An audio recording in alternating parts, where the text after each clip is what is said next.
The world hides places so surreal they seem to defy the logic of human coexistence. From a Japanese village inhabited by giant dolls to an entire city living inside a single building in Alaska, this video reveals communities that operate under their own rules and unbelievable scenarios. Discover now how these people survive in extreme conditions and why these destinations are considered the most peculiar on the planet. Don't forget to like, subscribe to the channel, and tell us in the comments, which city are you watching from? Let's go!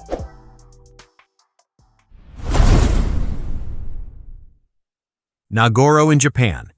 Nagoro is a tiny village hidden in the remote Iya Valley, on the island of Shikoku in Japan, and I guarantee you that there is nothing like it in the entire world. It is affectionately known as the Valley of the Dolls, and it has become famous in recent years because of its residents. But hold on, I am not talking about flesh and blood people, but rather life-size dolls that are scattered everywhere. The most impressive thing is that today they far outnumber the human inhabitants. It is a very peculiar place that lays bare the demographic challenges of rural Japan. Seeing so many dolls gives a very surreal and unique feeling. Formerly, at its peak, Nagoro was home to hundreds of people who worked hard in forestry and agriculture. However, starting from the middle of the 20th century, the population began to plummet, as young people preferred the busy life of big cities in search of employment. Nowadays, fewer than 30 people live in the town, and most are already elderly, which leaves the village with that real fear of simply disappearing from the map. The silence of the empty streets is broken only by the wind. That was when a former resident named Tsukimi Ayano returned to her homeland in the early 2000s to care for her father.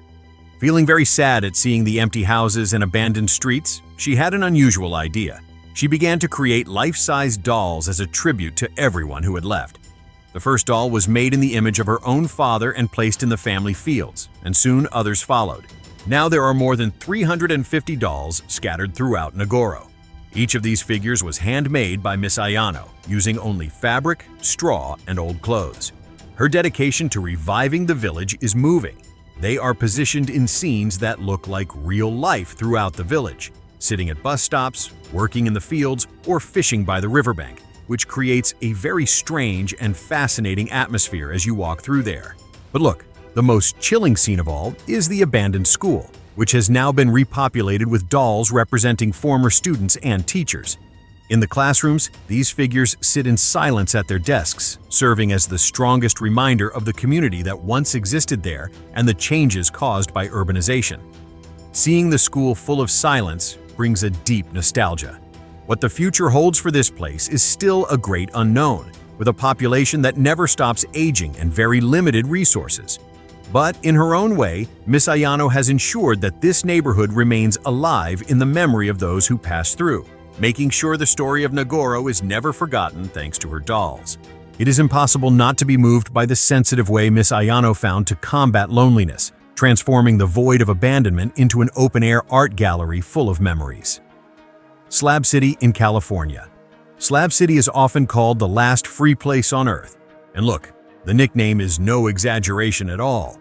Imagine a surprising community hidden in the Sonoran Desert in southeastern California, very close to the Salton Sea. It is a remote place that serves as a home for every type of person you can imagine.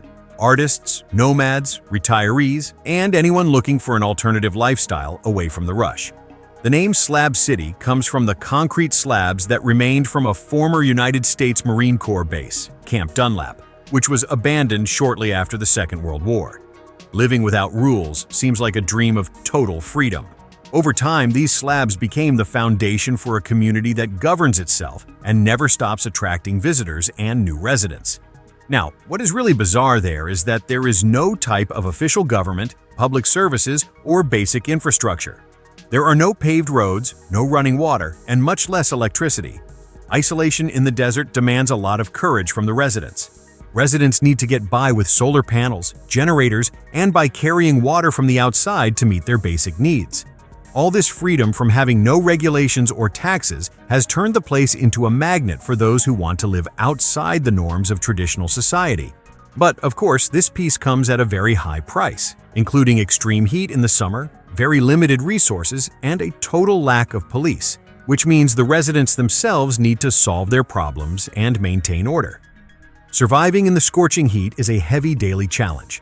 Right at the heart of this artistic and cultural vibe of Slab City, we find Salvation Mountain, which is a huge and super colorful installation created by a gentleman named Leonard Knight. It was made of adobe, straw, and thousands of gallons of bright latex paint, carrying the main message that God is love. Work on this mountain began back in the 80s with the idea of using art to share spiritual beliefs, and today, the place is officially a folk art site. The explosion of colors in the desert is a visual spectacle. Right next door, we have East of Jesus, which is an open-air art gallery that never stops growing and changing.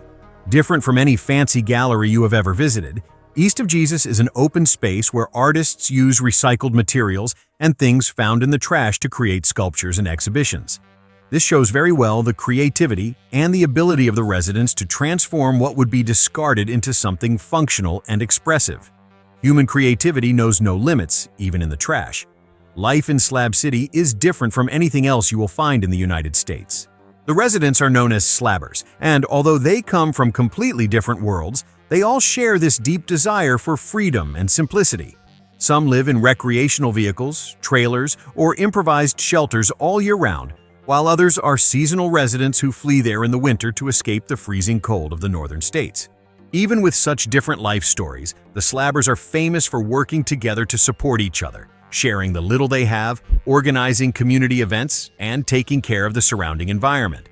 It is living proof that, in the end, we always need one another. It is fascinating to see how human beings can create beauty and community in such extreme conditions and without any basic resources, proving that freedom is worth any sacrifice for these people. Whittier in Alaska.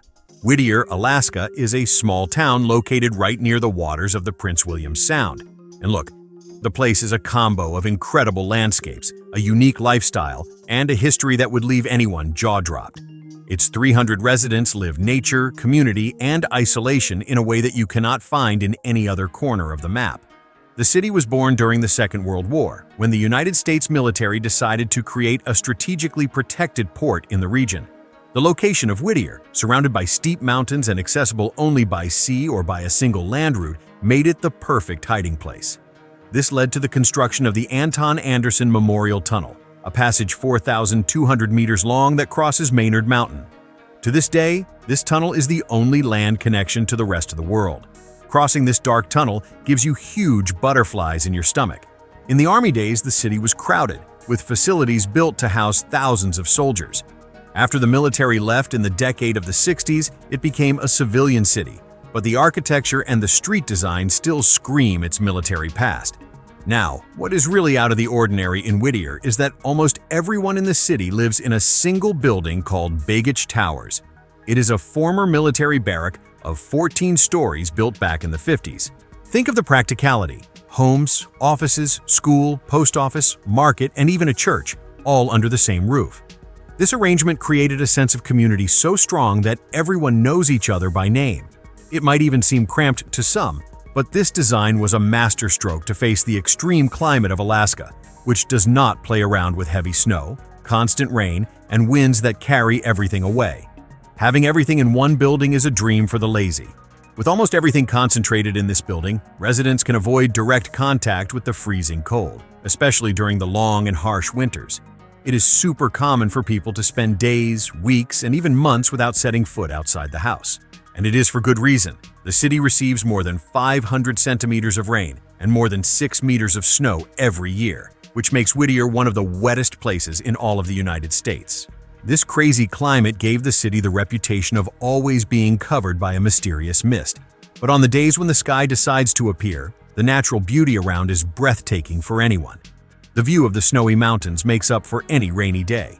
Living in Whittier is like living on a cruise ship that never moves, where the protection of a robust building is what keeps human warmth alive against the ice of Alaska. Santa Cruz del Islote in Colombia. Of all the island communities in the world, Santa Cruz del Islote is, certainly, the most unique of all. Located on the coast of Colombia, in the Caribbean Sea, this island is one of the most densely populated places on the planet. Being part of the San Bernardo archipelago, it is no larger than a soccer field, but serves as home to about 500 people. According to local stories, the island began to be inhabited about 150 years ago by fishermen from the mainland who needed a safe place to rest and process fish. Over time, these temporary camps became a permanent community when families joined the fishermen. Living surrounded by blue water is a privilege for few. With its limited size of more or less 12,000 square meters, the island has no space for roads or vehicles. The houses, painted with super vibrant colors, are so close to each other that only narrow paths are left to pass between them. Most people who live there still live off fishing, and their livelihood depends entirely on the surrounding waters. Fish, lobsters, and conchs are the main catches, ensuring food and money for the islanders. Marine life is the true wealth of these people. But look, they are far from being self-sufficient, mainly because the island has no natural sources of fresh water.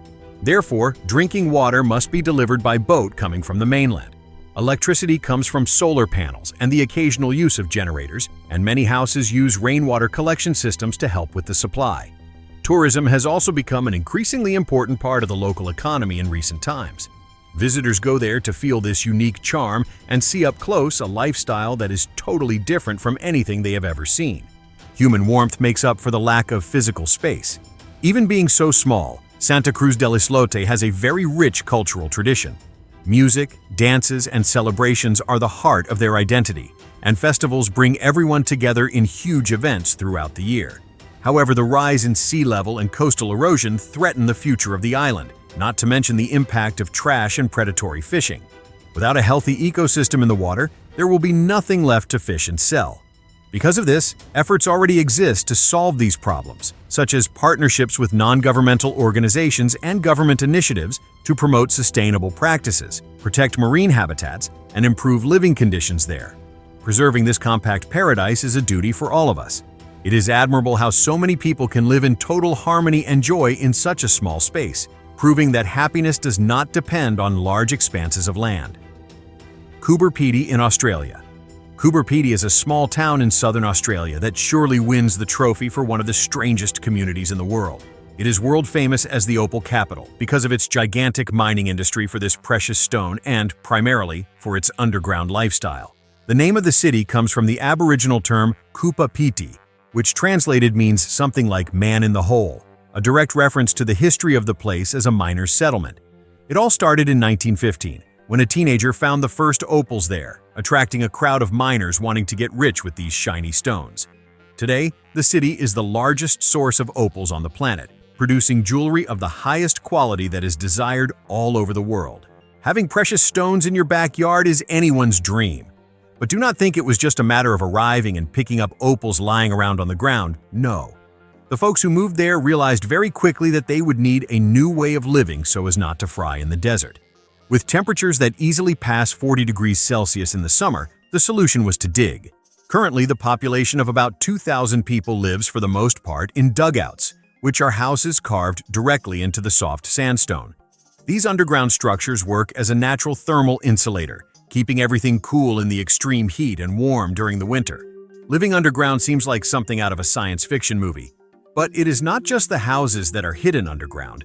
Coober Pedy has churches, shops, museums, and even a bar all underground. The Serbian Orthodox Church, for example, was entirely carved into the rock and is an absurd example of art and engineering. Mining remains the heart of the local economy, and tourists can explore the mines on guided tours to learn how an opal is extracted, using everything from simple hand tools to very heavy machinery. Some places even let visitors try their luck rummaging through piles of discarded rocks, the famous noodling, in search of some stone that was overlooked. Who knows, maybe you will get rich in one of those afternoons. If you get tired of staying underground, the surrounding region has incredible attractions like the Painted Desert, with colorful rock formations, and the Breakaways, a set of hills and mounds that have already served as a setting for several famous Hollywood movies. The landscape looks like it belongs to another planet. It is so beautiful. It is jaw-dropping to see how the need for survival transformed miners into architects of the underground, creating an entire city where the ceiling is the mountain itself. Which of these unique locations would you actually consider visiting, and which one feels too extreme for you? Share your thoughts and tell us your city in the comments below. Please leave a like, subscribe, and turn on notifications to keep exploring with us through the videos suggested on your screen right now. See you in the next one.